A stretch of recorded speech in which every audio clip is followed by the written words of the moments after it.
everybody. Thank you for listening to the Healthy Topic Podcast. I'm your host, Cory Lewis.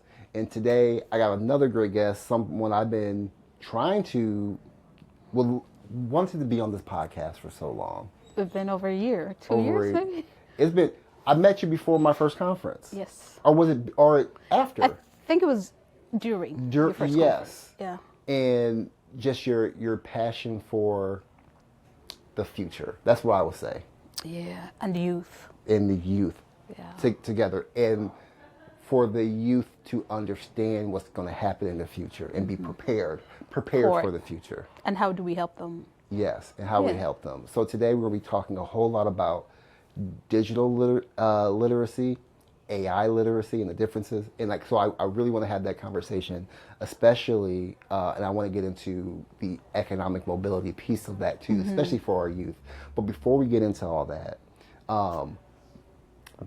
you've done so much. Tell people a little bit about yourself. I got Nancy with Pi515. Pi515. Tell people a little bit about yourself and more about Pi515 and what you do. Yeah, actually, this is 12 years of Pi515. If you had asked me many years ago if we'd make it past one day, I'd be like, no. It just really started. I just started building Pi out of realizing the recycle of poverty between some group of people that had come in as refugees. A lot of people don't realize that I actually started working with refugees before I built Pi515. Really? Yes. I am African, and one of my own privileges as an African is I didn't realize the existence of refugees or even African refugees until I actually got here, which is weird and it's wild. And it just talks about sometimes we're so sheltered and protected with the information we have that we don't realize what privilege we have. When we often all of us have privileges, but we just don't realize that. So I think through that, I was helping a single mother, and her child was going through a lot. And I realized that as much as I'm helping the parents, I need to figure out how to help the kids. So back then, boys had soccer. Girls were required to take care of their family members. And we were going through a crisis where I was seeing a lot of girls elope and getting married. Oh. Because in our most cultures, in some cultures, girls are a bride price.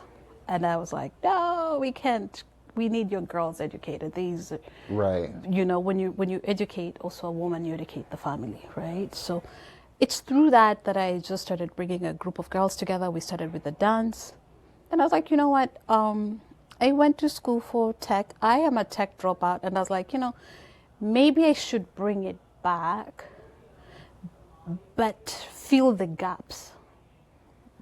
Like, so for example, maybe have more women in the class, because when I was going into tech classes, I was the only female.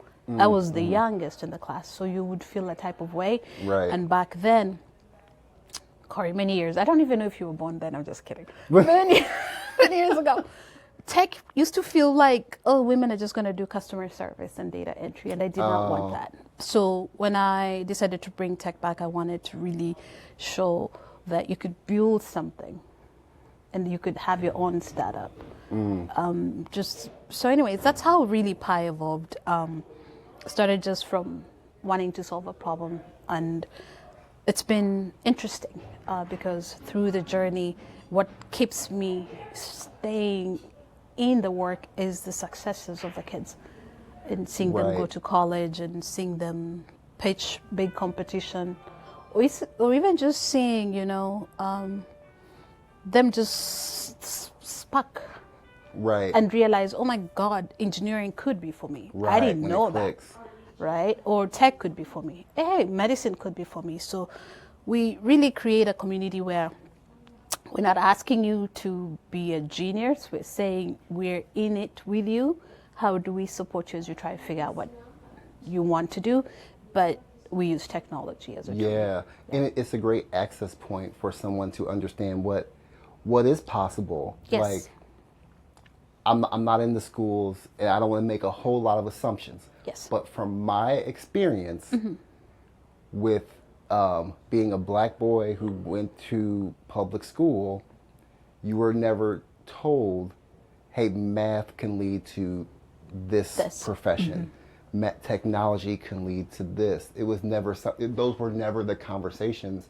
And there was never, as far as my knowledge, it could have been there, I don't know, but there was never a place to go to learn that in a safe space where, because when you think about technology, you think, oh, that's not for me, right? Everybody thinks that way. Everybody thinks that. But you use tech all the time. All the time. All the time. Right? And like, but tell me about, when you say the successes, like tell me about a moment where you saw it just click for a kid. Like, like they're like, oh. I see it every day. First of all, I believe kids cannot be who they don't see.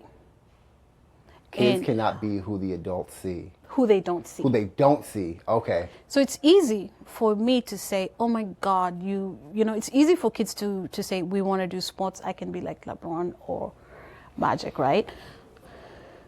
They see that. They see it. But how often do most kids, and especially low-income kids, get to see a doctor that shows up and shows success every single day? Yes, they see a doctor. How often do they see an engineer? How often do they see an accountant? We have accountants in our community. How often do we show up for those kids? You know what I mean?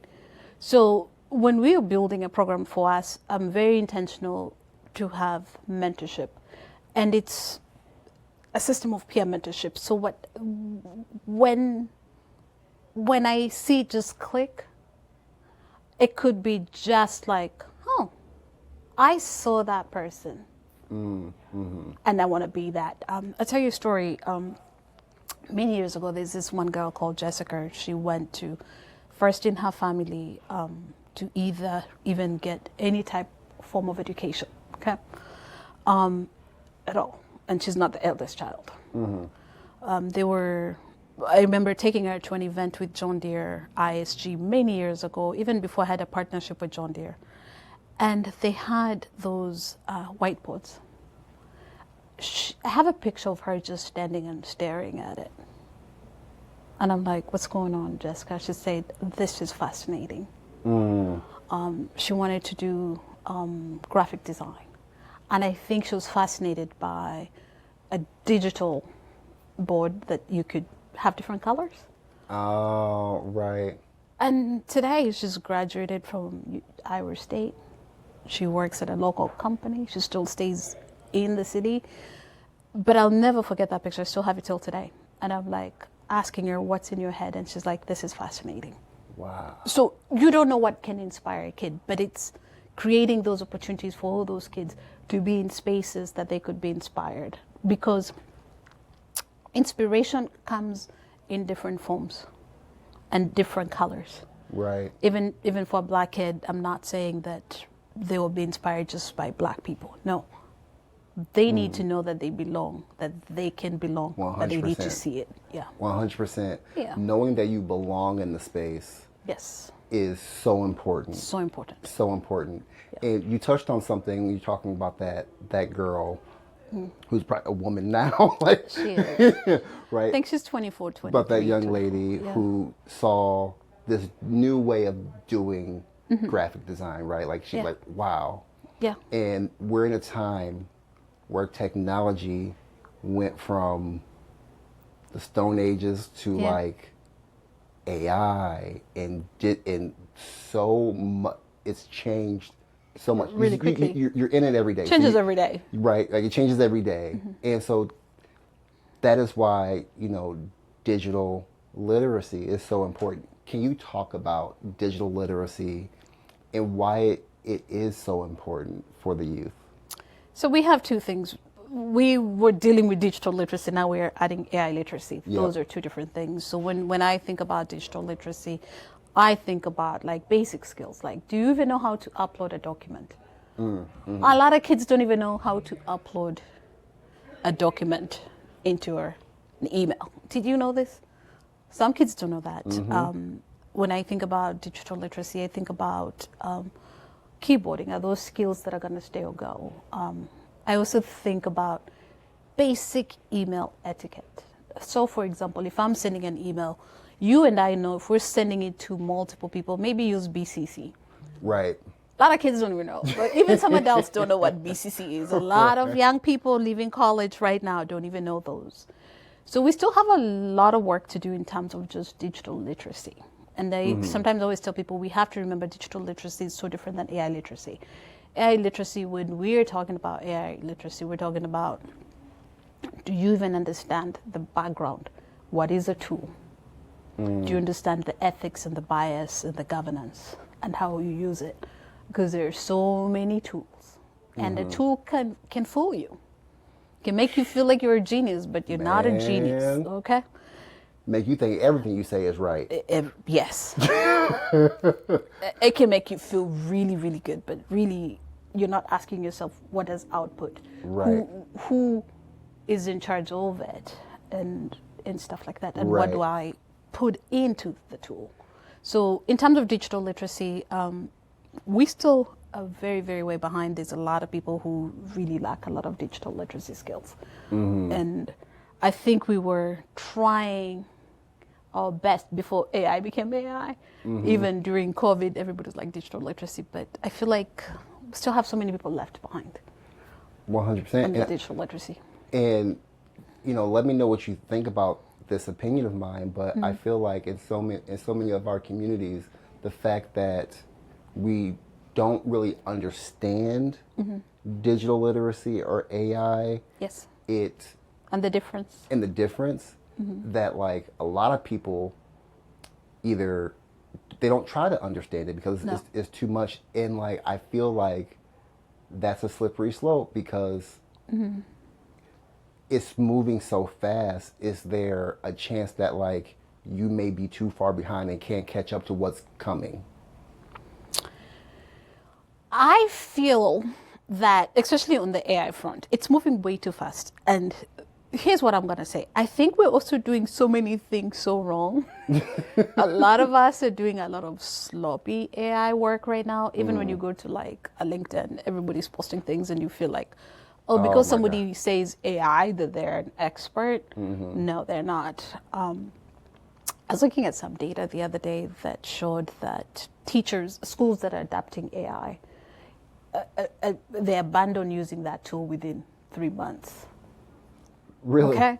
And that tells me it's because they didn't do the framework.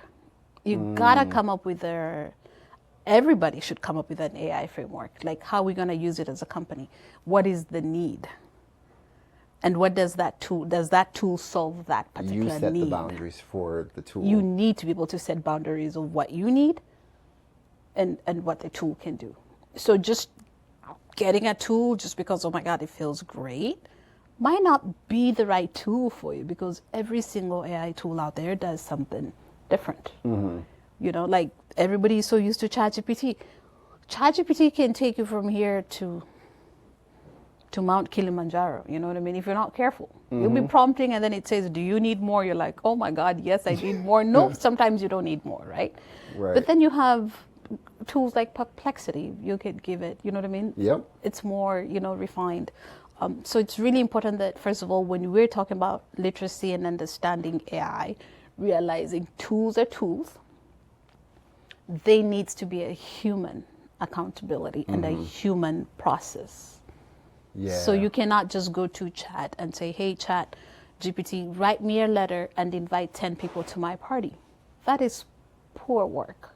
You need to be as detailed as you can and understand what that tool can do for you, so that when you're telling it to do the thing for you, you're writing much more than just like, write me a letter. Right. Who's your audience? And that leads to my next question with what I found. I got sucked into that right in the beginning, right in the beginning of like using it. I was very short with what you're telling it to what I'm for telling you. it. Yeah. But what I noticed for me, when I tried to write something myself, my critical thinking was going away. And I had to stop. I was like, oh, this is bad. I can't write an email without having Chat rewrite this. Can we talk a little bit about the dangers of going too far with it, because I see a lot of people just not even trying, copy and paste, just not even trying to they're not using the tool. The tool is just using. They just. A friend of mine was upset the other day. Oh my God, she might hear this, but let me share this. She's upset because a friend sent her a happy birthday message that was very clearly ChatGPT prompted.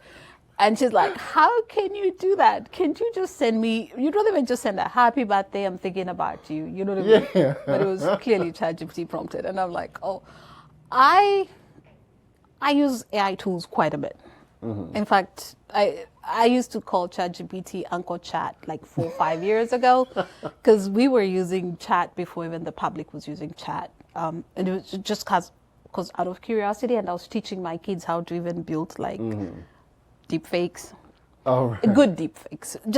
And the reason I was teaching them how to do videos through prompts is just because I wanted them to understand the ethics and bias. You know what I mean?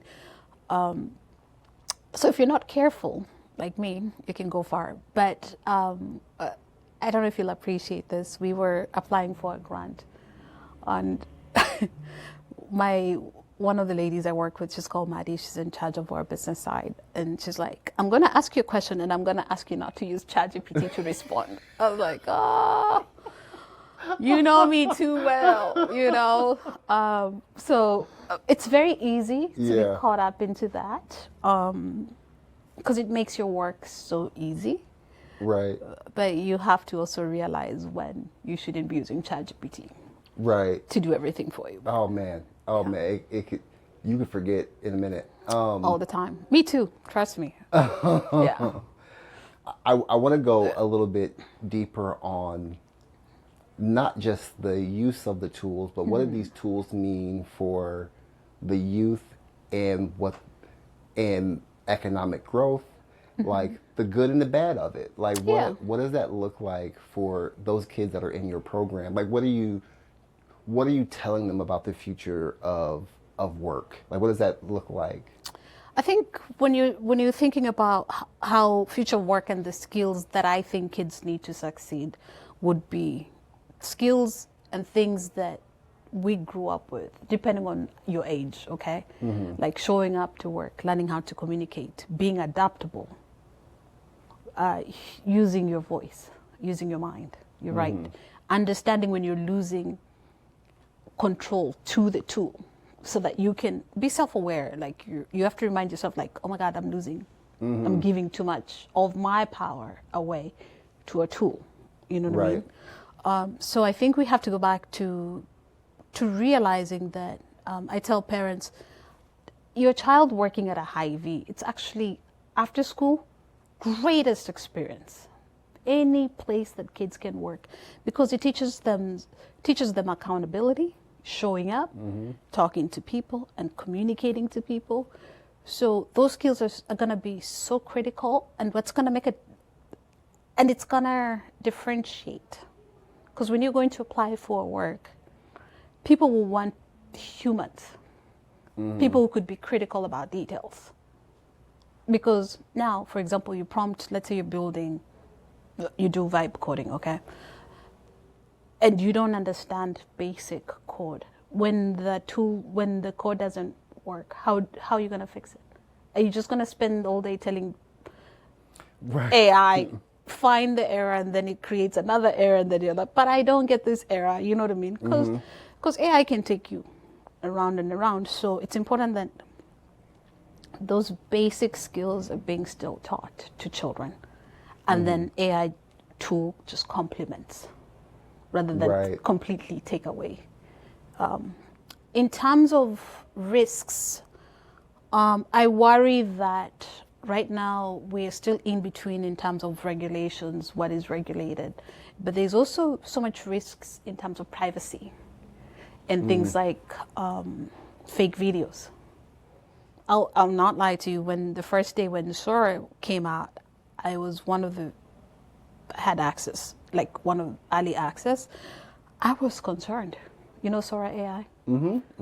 I was concerned because I was concerned about the algorithms, okay? So Sora AI was like, you could create as many fake AI Yep. videos, but you also had like a TikTok algorithm style, right? And those videos. And I was like, how addictive Man.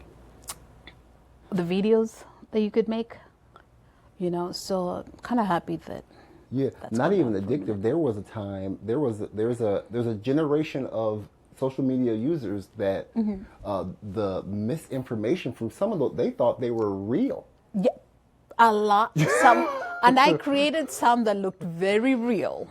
Yeah, They're like, you hear what this person said? I'm like, I yeah. don't think that's. And when we talk about AI realness, have you seen the AI music? Have you heard the music? Yes, I have. I am cheating on people now. I was feeling guilty the other day. I was like, I'm cheating on humans because some of them is so good. Yeah. So It's- bad, so good. That is it's such a weird thing because you can hear like, oh, that sounds cool, but you know it's not a real person, Yeah. and it makes you. I don't know how I feel about it. I'm struggling with it, but again, I'm cheating. I'm still listening to it. I have a friend, man, Malcolm, he's got like a whole album right now, and I'm just like, oh my God, this music is just amazing. You know? Yeah. And he sends them like every week. It's like, oh, you hear this? I'm like, oh my God. So, Oh man. so we have to, there's some good things about AI. There are things you could do like real quick, you know, like I have a friend who just was showing me an app that he built and he put it in the app store, okay? And he's making money. And I'm like, that is so smart. Yeah. But he's got the technical experience, so he gets it. And that's where when I think about youth, economic mobility, what this means for really from my point of view, generational health, right? When I say generational health, I mean for a child right now who is learning to, you know, they're growing up in this space, and what kind of jobs are they going to be able to get so they can provide for their family, so their family can have the best outcomes as possible.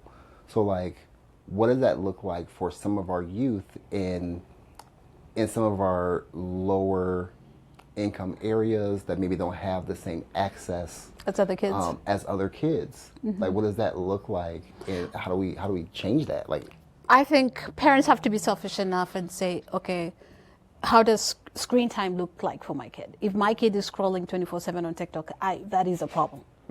Even I, as a parent, would say the same thing, right? What are they using their time doing? And what are the skills they're learning? You know? Right. I always say leadership, service, and character, those three things. Yes, that builds a person so that they're able to compete for this new economic landscape. So also, it's going to take us as mentors and educators to include young people and their voices into discussions.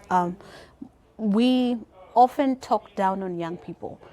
This moment calls for young people to be elevated as leaders so that we can all have some type of, you know, conversation. I'll give you an example. What we're trying to do with the schools right now with AI literacy is don't overwhelm teachers, but empower high school students to have the power to help lead in digital AI literacy conversations. So when we're talking about like every classroom should have a governance checklist, like our AI governance checklist. Every classroom should have, like, what is the appropriate things to prompt? What do you put on you know, an AI platform? The best people to lead that is actually other students rather than just teachers, you know what I mean? Right. So we really want to equip young people as leaders and allowing their voices to be heard. I think that's really going to help them. We need to be teaching them. So like we have a day of innovation that's coming up on April 23rd. And one of the things we're doing is we're teaching them, like, so for example, how to build an AI agent. But what I want the kids to understand is to understand the workflow towards building that agent. What is the starting point? Who do you talk to? You know what I mean? Don't just be creating apps just because you feel like it's fun to create an app, but is there a problem that you're trying to Right, solve, what's the right? purpose? What's the purpose? And mapping out that flow before you build the agent. Rather than just saying prompt, hey, create an agent that carries 10 kittens to something, right? AI will give you something, but is that what you want? Right. Probably not. But you have to be able to learn how to create a flow from the beginning to the end. But I really, really think for our young people, regardless of income, empowering them to lead is gonna be so key. I'm gonna go back to sports. The way we empower young kids to feel like, my God, they could be anything in sports. This is the time we as adults have to say, things are shifting. Yeah. And we need to really hold their hands and bring them into those conversations and really empowering their leadership skills. Yeah. I would tell you it was an interesting time where I've never been anti AI. I've always wanted my kids to be digitally aware and literate because I knew it's going to be there. It ain't going nowhere. It's going to be embedded in everything. It's going to be embedded in everything. And me saying I don't like it or whatever ain't going to change that. No. Right? So I remember like my son having to do a paper and I was like, use Perplexity and get the... And he was like, wait, you're letting me do that? I was like... But you got to help him. You just can't... Yeah. And they were like, hey, this is what it's for. This is what it's for only, right? And like, or, you know, my daughter, what I love about some of these tools and how it helps kids learn, explore new ways of learning and how they learn and how they get things done. Yeah. Like, if I would have had these tools when I was in high school, I probably wouldn't have struggled as much because I like to talk. I don't like to sit and write. But if I can talk into my like phone, a Google Notebook LM, if I can talk into my phone and then give it boundaries and say, hey, can you write this? And then I can look at it and then make... Yeah. And, oh my gosh. And their balance has to be, teachers always say, you know, kids, you know, we're afraid of AI because kids are going to cheat. Let's then create the boundaries. Exactly. But allow them to explore the tools because they need to explore those tools. Those tools are going to be here. I was talking to somebody that I just met. He was one of the he worked for Google product side, the team that worked on Google Classroom. Everybody's Google Classroom. His name is Zach. He's one of the co-founders of that. And he was telling me he was doing math problems with his daughter, and they decided to actually build a math game with AI with her. And I think she's either in middle school. I thought that was really nice. I was like, cool, that's a cool way of using AI as a parent because, you know, your kid is struggling with math. Learning how to build a game together, and then that builds excitement. So when she's learning math with the tool that she created, that is awesome, right? Yeah. So understanding what's the balance. But I think kids should have access to tools. Oh, Yeah. 100%. What's your favorite tool? Oh. Mine changes every week. And also the need. Yeah. Because of what I do, Perplexity is my go-to. Have you tried Google Notebook LM? Just once. Okay. I've tried it because I remember I was going to do like a podcast. Yeah. Like an AI podcast talking about AI. I thought it was kind of a cool idea.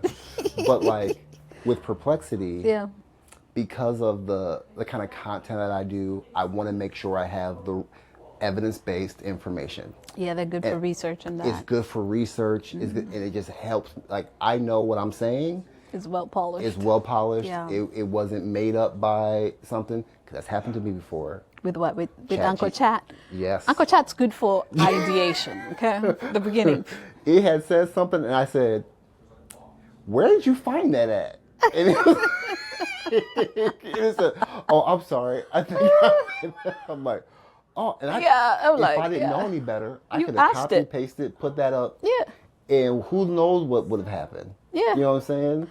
Sometimes I ask it for citation because sometimes I'm like, where did you get that data from, right? Yeah. Yes.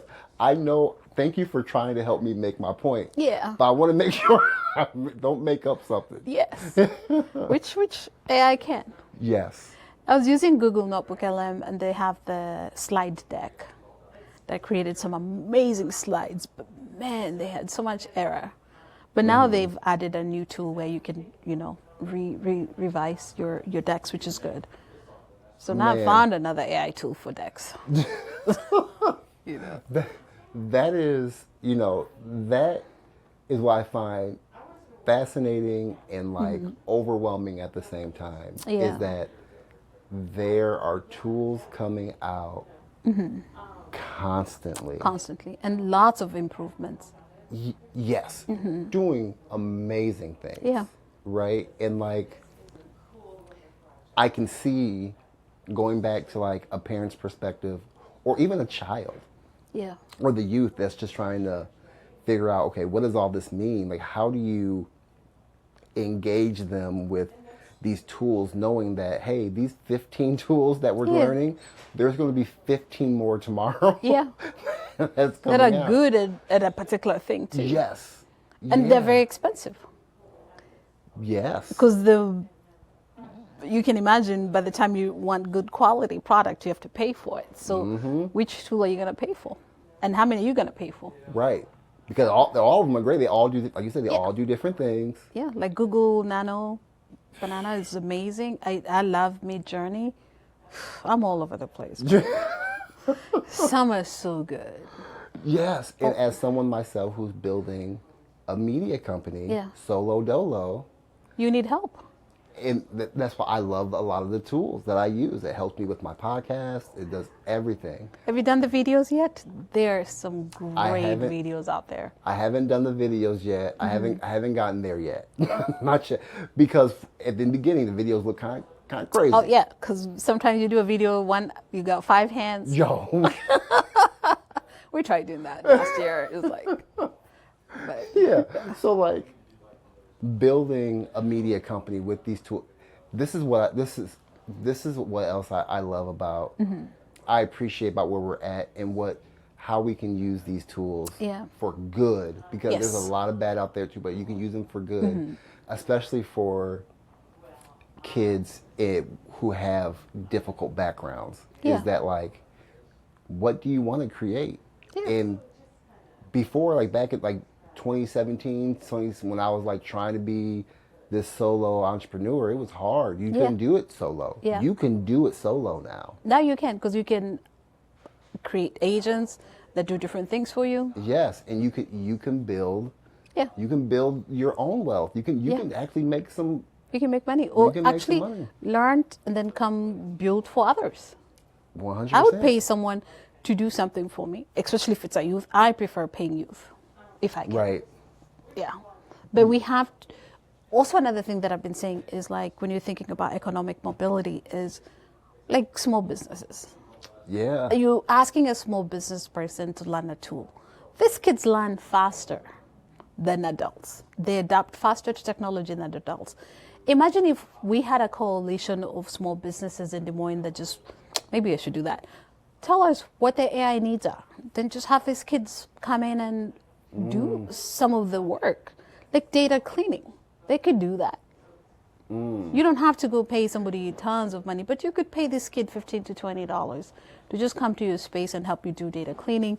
They can schedule your social media, you know what I mean? Yeah. So I think it's time for us to really rethink how we engage youth and support them up.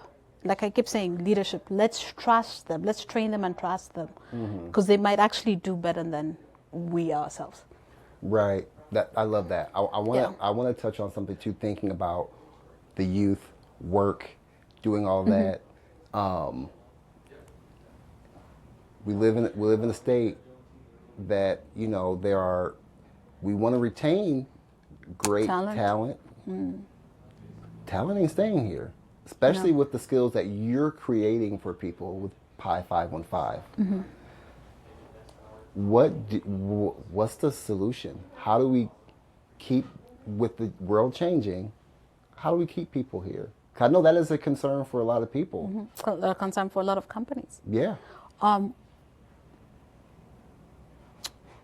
We just came up with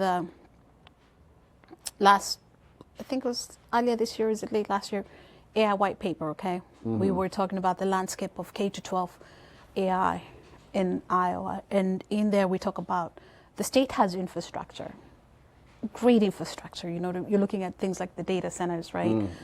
But we're really, really behind when it comes to talent and quality of talent.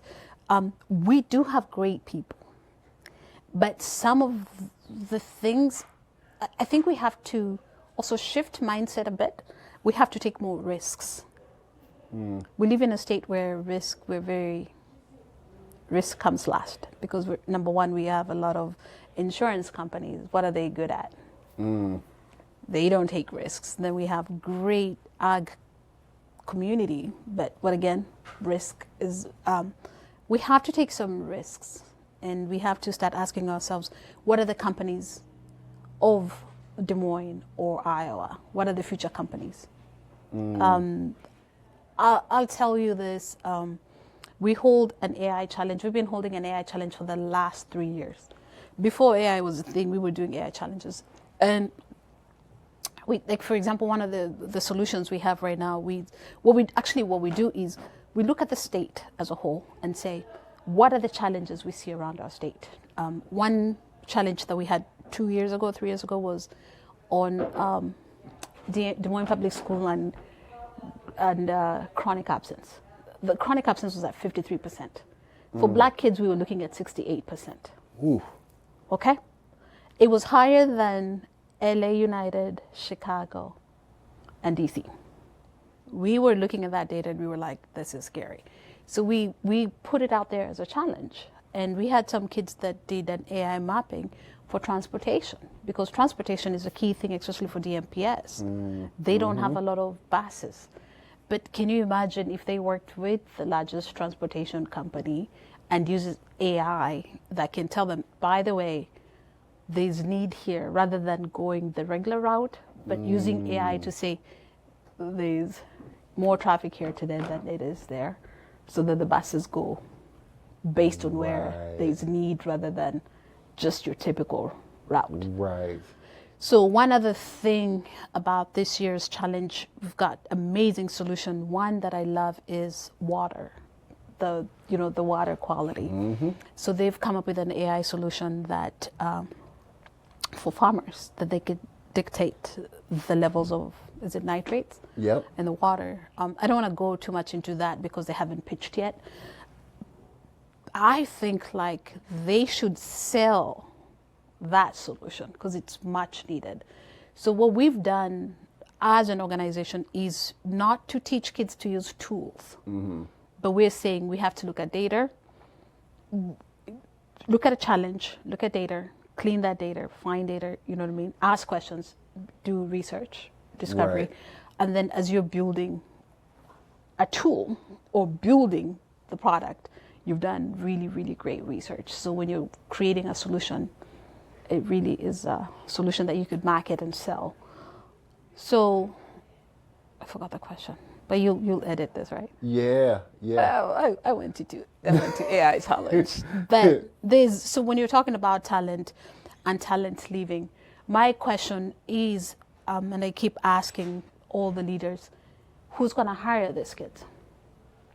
Your company also has to be prepared to hire those kids and allow them to stay. And I think also the state has to say, what incentives are we giving young people to stay in the state?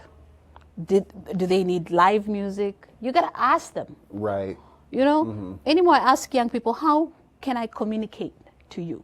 I think we have to, that's why I keep saying, it's time for us to actually to listen to young people rather than talking down to them. It's time for us to say, hey, young people, you're leaving the state. Why? We're not asking that, are we? I don't know if we are, because I don't know if we are. I don't know. They will probably say, we need this, we need that, and we have to accommodate that. Right. It's going to be 50-50, but I also think just really, really thinking about how are we going to be investing and what are the industries that we're investing in? Are we going to create new industries? And what are those new industries? Right. Yeah. Right. That's what I'm interested in. What is, I know we're known for, certain things that you had talked about. That's like the insurance, the ag. You think Des Moines or you think Iowa, that's and what education, comes to mind, right? But like, are we doing a disservice to our youth by only focusing on that and not focusing on what we know is going to happen? I think we are. That's why I keep telling kids, don't focus on one particular track. Look at a problem and think how to solve it and learn from that. We put too many kids in bubbles. We can't do that. Right. And then when we build those industries, what are the incentives for those industries to stay? We need to really be very proactive in keeping industries here. I have a really good friend of mine, started a company called RoboFlow. Two people, you know him? Don't know him. I've heard of RoboFlow. I just don't know him It's an AI personally. company. Brad and Joseph, really good people. Like Brad's been with me from, hey, I need laptops, and him saying, let's raise money for laptops, you know what I mean, for kids. They moved to San Francisco. But you understand why they moved also. It's because if the talent is not here, what are you going to do? what are you going to do? I have an amazing young student who just graduated from Purdue. I don't even think he'd get a job in the state. With which company? So we also have to just be realistic and say, is it time to also say what new companies are we going to support, or how are we going to incubate new businesses? My thing is, Des Moines doesn't even have an innovation hub. We need an innovation hub. We need innovation hubs that are outside the colleges. I think we innovate so much in colleges, those stay in colleges, so there's a lot of things that are happening in silos. But imagine if Des Moines had an innovation hub that anybody could just come. You could be there. Hey, you'd be like, Joe, I'm looking at building this app. Joe's like, oh my God, I could help you, right? So I think we have to really look at creating an innovation ecosystem. We have the things, but we have to be intentional on what else, like an innovation hub. Right. Bringing government, industry, colleges, K to 12. Right. Corporations, and people who fund together into that conversation. Right, and being intentional about growing it and knowing. And also what I hear you saying too is like, there could be somebody that wants to stay here, but they have no choice but to find something else and go somewhere else. Depending on the jobs. Depending on what the job is, So, that is a challenge, way above my pay grade. Hopefully people No, but your heart is in the right place because you're asking those questions. The people are not asking those questions. I think we need more people asking those questions, and we need all of us to say, oh my God, that's a good question. And it's something that needs to be addressed. Well, that's a good question. What are we going to do? What are we going to do? Yeah. What are we going to do about it? No, that's good. Nancy, I could talk to you about this all day. I really appreciate your insight. But before we get going, tell the people, where if they want to connect with you. Sure. If they want to learn more about your organization and what you do, where can they find you? We're very active on social media, so just pi515.org. We're there. pi515.org. We're very active on LinkedIn, you know what I mean, Facebook. I have become a little slow in responding on personal, just lots on my plate right now, but I love good questions. I love engaging with young people. I love curious minds. I love knowing. I'm such a problem solver, so any conversations about how we can find a solution, I like those things. No, I know. I peeped that. I peeped that. I know. Yeah, from our first conversation, you was trying to solve my problem. I oh my God, yes. I got a problem. You were like, what are we doing? How are we doing our business entity? I'm glad you stayed the way you did. Oh yeah, I wouldn't go nowhere. There's so much power in what you're doing. So I appreciate that. Yeah. I appreciate that. Nancy, thank you so much for being here. Thank you for having me. Yes. Everybody, thank you so much for listening to the Healthy Project podcast. I'll holler at you next time.